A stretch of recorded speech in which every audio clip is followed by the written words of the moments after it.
Geraldo do meu Brasil Varonil, estamos chegando junto, de volta, o AG Placar do Brasileirão, seu resumo do Campeonato Brasileiro do fim de semana, depois de uma pausa aí por conta do Super Mundial. Foi mais de um mês sem o programa e agora só vai parar em data FIFA na final da Copa do Brasil e vai até o dia 23 de dezembro, antevéspera de Natal, vai ter Brasileirão. Não sei como é que a CBF vai fazer, mas enfim, estamos aqui para documentar a história, o que aconteceu de mais interessante na rodada de fim de semana do Campeonato Brasileiro. Eu sou Francisco Giovanni, seja bem-vindo a mais uma produção da Arena Geral. Antes de começar, precisamos colocar você a par do que aconteceu nesse intervalo que não tivemos jogos no território brasileiro, porque a demissão da tarde rolou solta.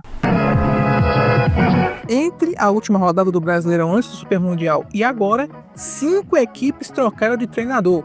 O Botafogo demitiu Renato Paiva, Fortaleza demitiu Juan Pablo Vojvoda, essa fresquinha no dia que nós estamos gravando, São Paulo demitiu Zubeldia, Sport demitiu Antônio Oliveira e o Vitória demitiu Thiago Carpini.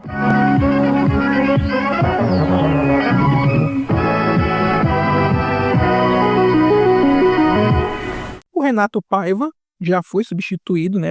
O David Ancelotti, filho do Carlo Ancelotti, assumiu o comando do Fogudo. No São Paulo, Hernan Crespo assumiu o comando do Tricolor. No Sport, Daniel Paulista assumiu como técnico. E no Vitória, Fábio Carille é o novo nome a comandar o rubro-negro. O Fortaleza, no momento que estamos gravando, não definiu ainda o substituto do Juan Pablo Vojvoda. Vamos então começar a contar como foi a rodada de fim de semana do Campeonato Brasileiro, Jogos da Semana.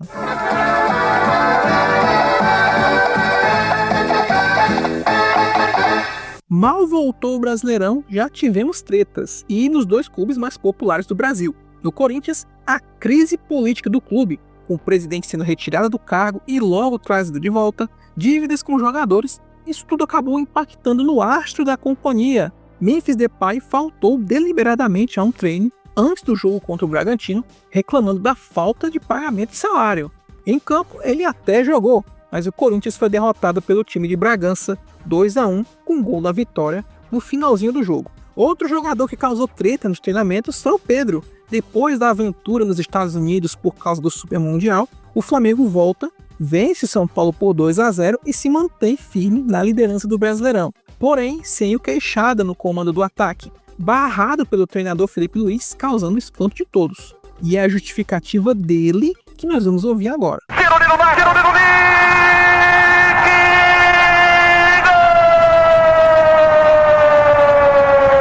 A voz da rodada de hoje não poderia ser outra, né? É a entrevista do Felipe Luiz, treinador do Flamengo, na verdade, o trecho da entrevista do Felipe Luiz após o jogo contra o São Paulo no sábado, falando justamente sobre ter barrado o Pedro de jogar contra o Tricolor Paulista. E a coisa parece que foi muito séria, porque o Felipe Luiz, que é um treinador que a gente já está acostumado, é bem polido nas suas declarações, esculachou o Pedro. E olha, o Pedro já tentou se desculpar, né? Hoje, no dia que a gente está gravando com o elenco, não colou muito, foi a portas fechadas, mas a gente sabe que as portas fechadas todo mundo sabe depois.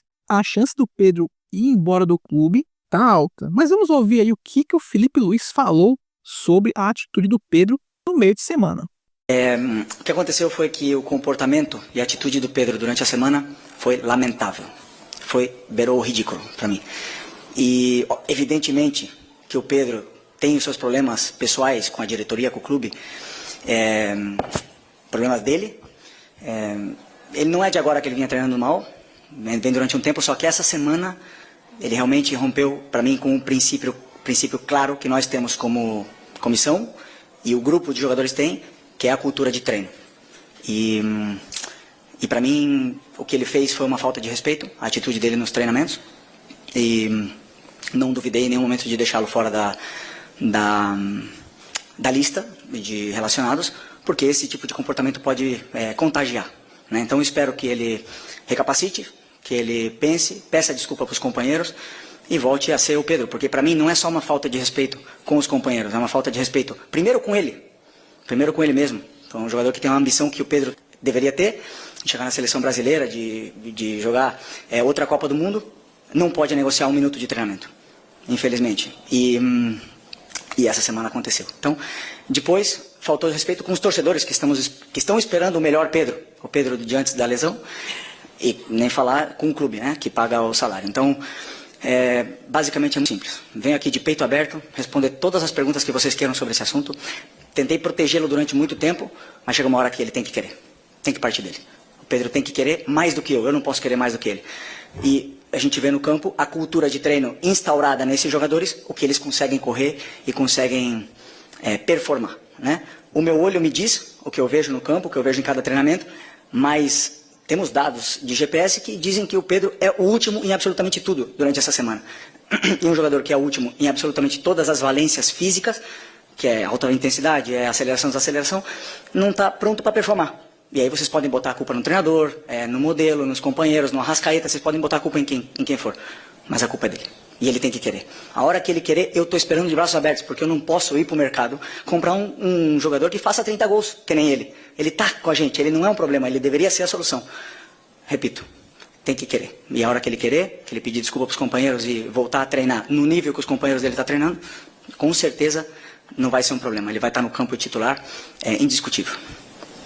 Além do Pedro, Ayrton Lucas também vai sair chateado do jogo. Após um choque durante o jogo contra o São Paulo, o lateral do Flamengo teve um corte profundo na perna e precisou ser substituído. Sorte que não teve fratura, mas o corte foi até no osso. Nossa, cruz. Como a gente já falou no comecinho do programa, tivemos uma dança das cadeiras forte entre a última vez que tivemos Brasileirão e agora. Nessa rodada, 3 estreias de novos treinadores. Além do Hernan Crespo, que estreou pelo São Paulo, a gente já falou, perdeu para o Flamengo, o treinador italiano David Ancelotti, filho do treinador da seleção Carlo Ancelotti, assumiu o comando do Glorioso depois que o John Textor demitiu Renato Paiva após, sim, perder para o Palmeiras no Super Mundial. Sim, o motivo dele ser demitido foi esse. O Textor não admitiu que o Botafogo perdeu para o Palmeiras. Enfim, de toda forma, a estreia do treinador, que inclusive aprendeu a falar português fluente em 1 mês. Olha que coisa. A gente está aqui há quase 40 anos tentando, ele em 1 mês conseguiu. E já chegou vencendo o Vasco da Gama por 2-0 no jogo lá em Brasília, com um gol do também estreante Arthur Cabral. Outro treinador estreante foi o Fábio Carille, né? Ele assumiu Vitória após a demissão do Thiago Carpini e quase arranca um empate no Beira-Rio, mas Bruno Tabata salvou a pátria do Colorado e a do treinador Roger Machado, Internacional 1-0. O treinador do Sport, que está estreando no Brasileirão, Daniel Paulista, também começou com derrota para o Juventude 2-0 lá no Alfredo Jaconi. Já a demissão da rodada foi do treinador do Fortaleza, Juan Pablo Vojvoda. Foi por causa da 9ª derrota seguida? Foi por causa da eliminação na Copa do Nordeste no meio de semana? Ou talvez a manutenção do Fortaleza no Z4? Nada disso. Ele foi demitido por causa de mais uma derrota do Tricolor no Clássico Rei para o Ceará, obviamente. 1-0 gol de Galeano. Como já disse o cearense Jardel, clássico é clássico e vice-versa. Palmeiras e Fluminense ganharam mais uma folguinha após serem os brasileiros que avançaram mais do Super Mundial, né? O Fluminense terminou em 4º lugar e o Palmeiras chegou às quartas de final. A CBF vai ter que se virar para arrumar uma data, porque agora o Brasileirão, como eu falei no começo, só para na data FIFA, na final da Copa do Brasil, indo até a antivéspera de Natal. Lá vamos nós editar podcast na véspera de Natal, meu Deus. Com esse jogo a menos que eles têm, outros clubes encostaram neles na classificação, como o Ceará, já citado, e o Bahia. O Tricolor veio com uma ação sensacional de divulgação do novo filme do Superman. Sim, o filme daquele imigrante refugiado que precisa ganhar a vida na cidade grande enfrentando um bilionário. E a ação foi sensacional porque o Superman é meio que o mascote do clube baiano. Não é exatamente o carinho com S no peito, porque senão a DC ia depenar o Bahia. Mas o Super Bahia venceu o Atlético Mineiro na Fonte Nova, que precisou apelar para o seu próprio super-herói para tentar combater. O Hulk empatou no finalzinho com um gol olímpico, porém nada de Marvel aqui. Michel Araújo deu a vitória para os heróis da DC, quer dizer, os heróis do Bahia. Outro clube que está super na tabela é o Cruzeiro. O herói da noite na vitória contra o Grêmio foi Caio Jorge, que fez 3 gols no time gaúcho. O Caio Jorge abre vantagem na briga pela artilharia, colocando o Cabuloso firme na luta pelo título de 2025, olha só.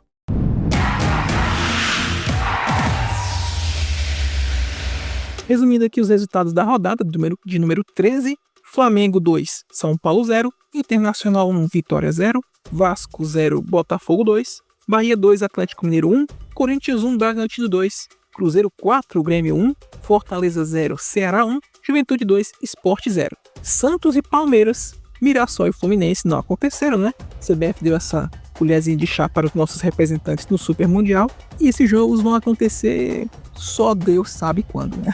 A CBF vai ter que se virar com isso. Tanto é que a classificação tá bagunçada com o negócio de jogo a menos. A classificação do campeonato nesse momento é a seguinte: o líder Flamengo com 27 pontos e um jogo a menos, o Cruzeiro em segundo com 27 pontos também.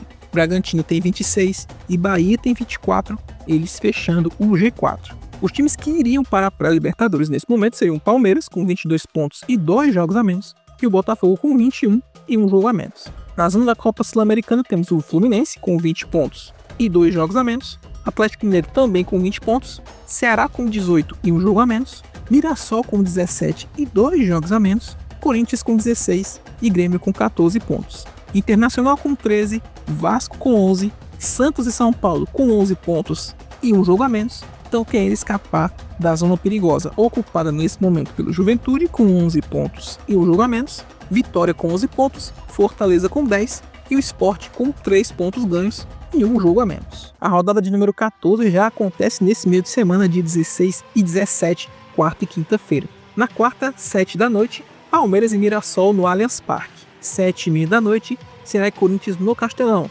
8 da noite, Santos e Flamengo na Vila Belmiro. 9h30 da noite, completando a quarta-feira, 2 partidas. Botafogo e Vitória no Newton Santos, Bragantino e São Paulo no Cícero de Souza Marques. Quinta-feira, dia 17, um único jogo, 7h30 da noite, Fluminense e Cruzeiro no Maracanã. Grêmio e Fortaleza acontece só dia 27 de junho. Atlético Mineiro e Sport, Bahia Internacional, Juventude e Vasco não vão acontecer nessa rodada porque Atlético Mineiro, Bahia e Vasco estarão disputando o playoff para as oitavas de final na Copa Sul-Americana. Esses jogos acontecerão só Deus sabe quando. A CBF está se enrolando cada vez mais. Então é isso, esse foi o GE Placado Brasileirão. Críticas, sugestões, o que você quer ouvir aqui nesse programa rapidinho para contar como foi o resumo da rodada, deixe seu comentário lá no nosso site arenageral.com.br, onde tem muitas curiosidades sobre o mundo do esporte. Também você pode deixar seu comentário lá no canal Skis, que é parceirão desse nosso projeto. No canal do YouTube você sabe o que tem que fazer. Se inscrever se não for inscrito, balanar o sininho para não perder nenhuma notificação desse e de outros programas da Combo, deixar o like para o YouTube entender que esse programa pode chegar a mais gerados como você, comentar para dar engajamento e compartilhar com seus amigos. E claro, temos o nosso programa no Spotify, né? Toda terça, 10 da manhã, tem mais a GPB, claro, quando tem rodada no fim de semana, mais uma edição da GPB fresquinha chegando para você. Beleza? Mas é isso, nos ouvimos na próxima terça-feira com mais uma edição da GE Placado Brasileirão. Abraços a todos, até a próxima!